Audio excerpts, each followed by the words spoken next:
Hello friends, super magic રસોઈમાં મિત્રો હું આપનું સ્વાગત કરું છું। આજે હું મગજના લાડુની રેસીપી તમારી સાથે શેર કરું છું। તો તમને ચોક્કસ આ વિડીયો ગમશે। ગમે તો લાઈક કરજો, શેર કરજો અને સબસ્ક્રાઇબ કરવાનું તો ભૂલતા જ નહીં।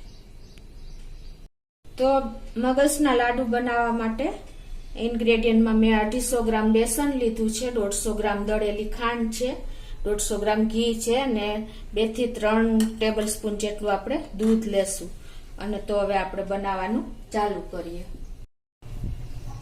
તો મિત્રો, આ મગજના લાડુની હું તમને ટ્રીક સાથે જ બધી આખી રેસીપી બતાવીશ, તો તમે એન્ડ સુધી જોડાયેલા રહેજો। તો પહેલા તો આપણે જો આ 3 ટેબલ સ્પૂન જેવું મેં દૂધ લીધું છે ને, એમાં 1 ટેબલ સ્પૂન જેવું આપણે ઘી નાખી દેશું અને એને આપણે આ જે બેસનનો લોટ છે એમાં આપણે મોસ્ટ ઓફ મગજના લાડુ ઘણા લોકો દરદરો લોટ એટલે કે કરકરો લોટ લેતા હોય છે, પણ આ આપણે રૂટીન લોટથી જ બનાવશું। આ અમે રૂટીન છે, રેગ્યુલર લોટ હોય છે ને ઝીણો, એનું જ લોટ લીધો છે। અને હવે આપણે આ જે ઘી અને દૂધ મિક્સ કર્યું છે ને, એનો આપણે આ રીતે મિક્સ કરીને ધાબો દઈ દેશું। આ રીતે એકદમ સરસ કણી કણી થાય ને એવું આપણે આ તૈયાર કરવાનો છે લોટ। આ રીતે તમે દૂધ અને ઘીનો ધાબો દેશો ને। આ રેસીપી હું મિત્રો બધી ટ્રીક એટલા માટે બતાવું છું કે જે બિગનર્સ છે એ લોકોને ખાસ ઉપયોગી થાય અને એ લોકો જોશે તો એને ક્યારેય પણ પ્રોબ્લેમ નહીં થાય, બાર જેવો જ આપણે મગજના લાડુ બનશે। આ રીતે તમારે બધું મિક્સ કરી દેવાનું છે।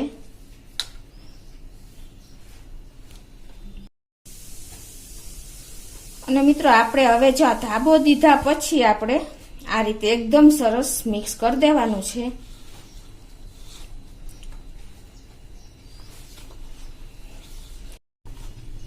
આ રીતે દૂધ ઘીનો ધાબો દીધા પછી મિત્રો આપણે આને ઢાંકીને 5 થી 7 મિનિટ આપણે રેસ્ટ આપી દેશું।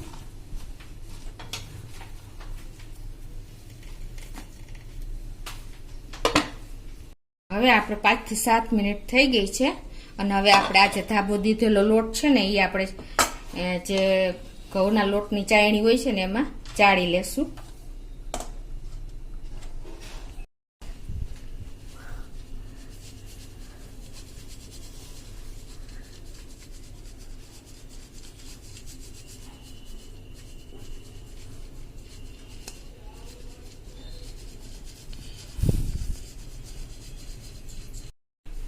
આવી રીતે જો હાથેથી ઘસીને જેટલું નીકળે ને એટલું આપણે કાઢી લેવાનું છે।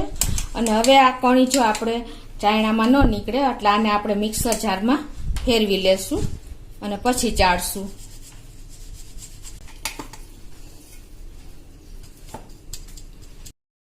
તો આ રીતે જો આપણે મિક્સર જારમાં નાખીને પછી પાછું ચાળી લેશું। તો હવે હું આ બધું ચાળી લઉં છું। તો આ રીતે જો આપણે બધો લોટ સરસ ચાયણીમાં ચાળી લીધો છે, એકદમ બુરું બુરું જો આપણો લોટ તૈયાર થયો છે। તમને બે લોટ આપણે જે બેસન હોય છે ને એ અને આપણે આ જે તૈયાર કર્યો ધાબો દઈને એ બંને લોટનો જો આટલો કલરમાં ડિફરન્સ આવી જાય છે અને ટેક્સચરમાં પણ આટલો ડિફરન્સ આવી જાય છે। જુઓ તમે, આપણે આ રીતે મગજના લાડુનો લોટ તૈયાર કરી શકીએ છીએ। આપણે ગેસ પાસે આવીને આ ગેસ ઓન કરીને આપણે એક પેનમાં આ જે 150 ગ્રામ ઘી લીધું છે ને એ નાખી દેશું। 1 ટેબલ સ્પૂન જેવું બાકી રાખશું અને આ ઘી આપણે સરખું ગરમ થવા દેશું। તો જો આપણું ઘી ગરમ થાય ને પછી જ આપણે લોટ નાખવાનો છે। તો આપણે ચાળેલો લોટ ધાબો દીધેલો છે ને એ નાખી દેશું।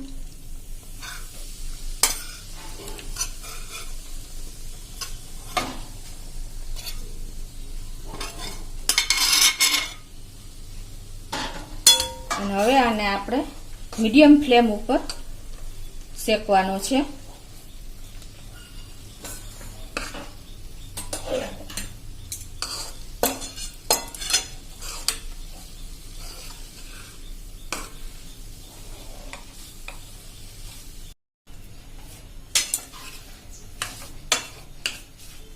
આ રીતે જો આપણે સરસ ઘીમાં મિક્સ થઈ ગયો છે અને હવે જે આપણે 1 ચમચી ઘી બાકી રાખ્યું હતું ને એ પણ નાખી દેશું.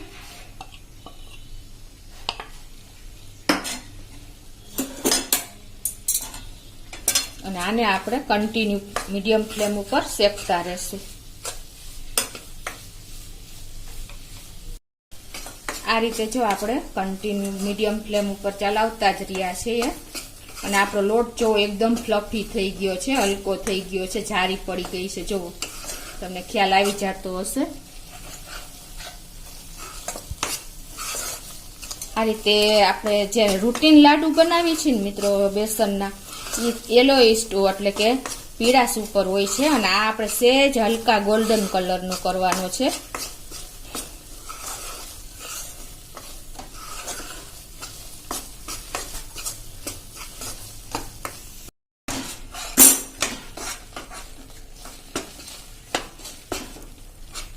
આ રીતે જો આપણે સેજ લાઇટ ગોલ્ડન કલર આવી ગયો છે. અને હવે તમને હું ખાસ ટ્રીક બતાવું કે આપણે આ જે કણી તો પડી જ ગઈ છે મિત્રો, પણ વધારે કણી પડશે. તમે આ રીતે પાણીનો છટકોરો મારશો ને શેકાઈ ગયા પછી આપણે છટકોરો મારવાનો છે. આ રીતે હાથેથી છટકોરો મારશો એટલે એકદમ જો વધારે કણી થશે આપણો લોટ.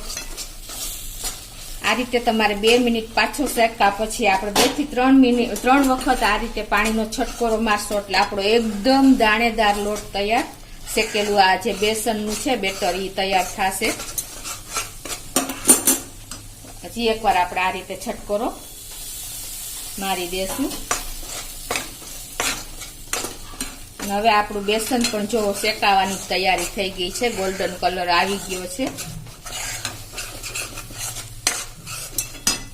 આ રીતે તમે 2 થી 3 વાર 2 મિનિટે છટકોરા મારશો ને મિત્રો એટલે એકદમ સરસ આપણું જોઈએ એવું બેટર તૈયાર થઈ જાય છે, શેકેલો લોટ બેસનનો.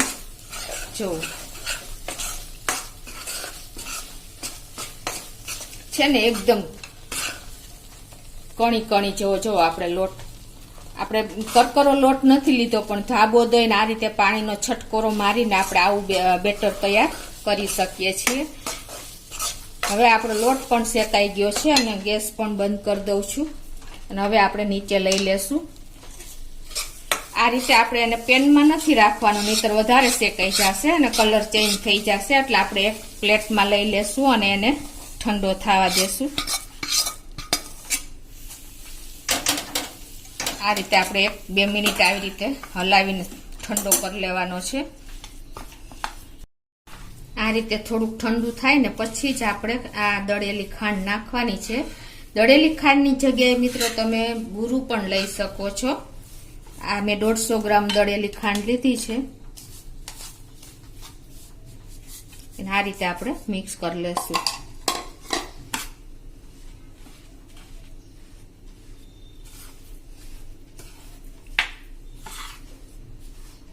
તો આપણે રૂટીન લાડુ તો બહુ બનાવ્યા હશે, પણ જો આ મેં તમને ટ્રીક અને ટીપ બતાવી ને એ સાથે તમે આ મગજના લાડુ બનાવશો ને તો એકદમ પરફેક્ટ કંદોઈ જેવા જ આપણા ઘરે લાડુ તૈયાર કરી શકશો.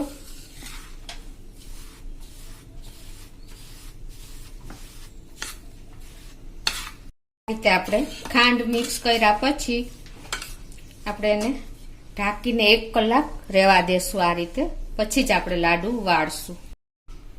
તો જો આપણે રેસ્ટ આપ્યો ને ખાંડ મિક્સ કર્યા પછી ને કલાક થઈ ગઈ છે અને જો આપણું આ એકદમ સરસ લાડુ માટેનું તૈયાર થઈ ગયું છે. આમ ભૂકો બધો.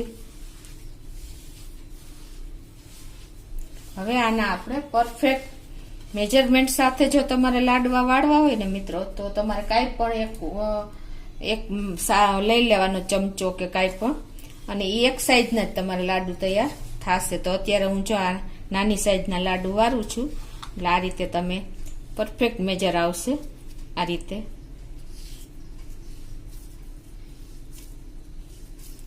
નાની સાઈઝના જો તમે વાળશો ને તો આ રીતે તમે વાળી શકશો. જો એકદમ આપણે જે મગજના લાડુ હોય છે ને એ ટાઈપના જ મેં અત્યારે તૈયાર કર્યા છે. જો થઈ ગયા ને મિત્રો તૈયાર એકદમ સરસ. એટલે આ રીતે તમારે કોઈ પણ મોટા લાડવા વાળવા હોય તો તમે એ રીતનું તૈયાર કરવાનું. અને અત્યારે હું આ ટાઈપના જ વારું છું, નાની સાઈઝના. તમે આ સાઈઝના પણ વારી શકો છો લાડુ. અને જો તમારે મોટા બનાવવા હોય તો તમારે એ સાઈઝની વાટકી કે આવો કાંઈ પણ મેજરમેન્ટ લઈ લેવાનું છે અને તમે મોટા પણ લાડુ તૈયાર આ રીતે કરી શકો છો. એટલે તમારે જો કોઈ પણ એક માપ લેશો ને તો તમારે એક સરખા જ લાડુ તૈયાર થશે. જો આ તમારે મેં મોટો લાડુ તમને બતાવું છું. એટલે આ રીતે તમારે ઉપરની એક હાથની 3 આંગળી અને બીજા હાથની 3 આંગળી એ રીતે જ તમારા લાડુ તૈયાર થશે. આ રીતે તમે 3 આંગળીએથી લાડુ વાળશો ને એટલે તમારો પરફેક્ટ લાડુ ઇઝીલી તૈયાર થઈ જશે. જો આ રીતે પણ તમે મોટા લાડુ પણ તૈયાર કરી શકો છો.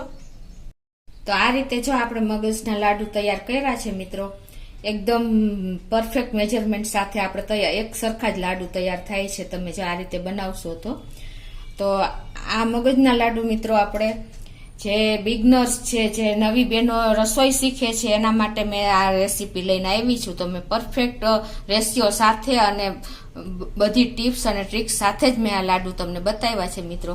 તો તમને ચોક્કસ ઉપયોગી થશે. તમને ગમે તો લાઈક કરજો, શેર કરજો અને સબસ્ક્રાઈબ કરવાનું તો ભૂલતા જ નહીં.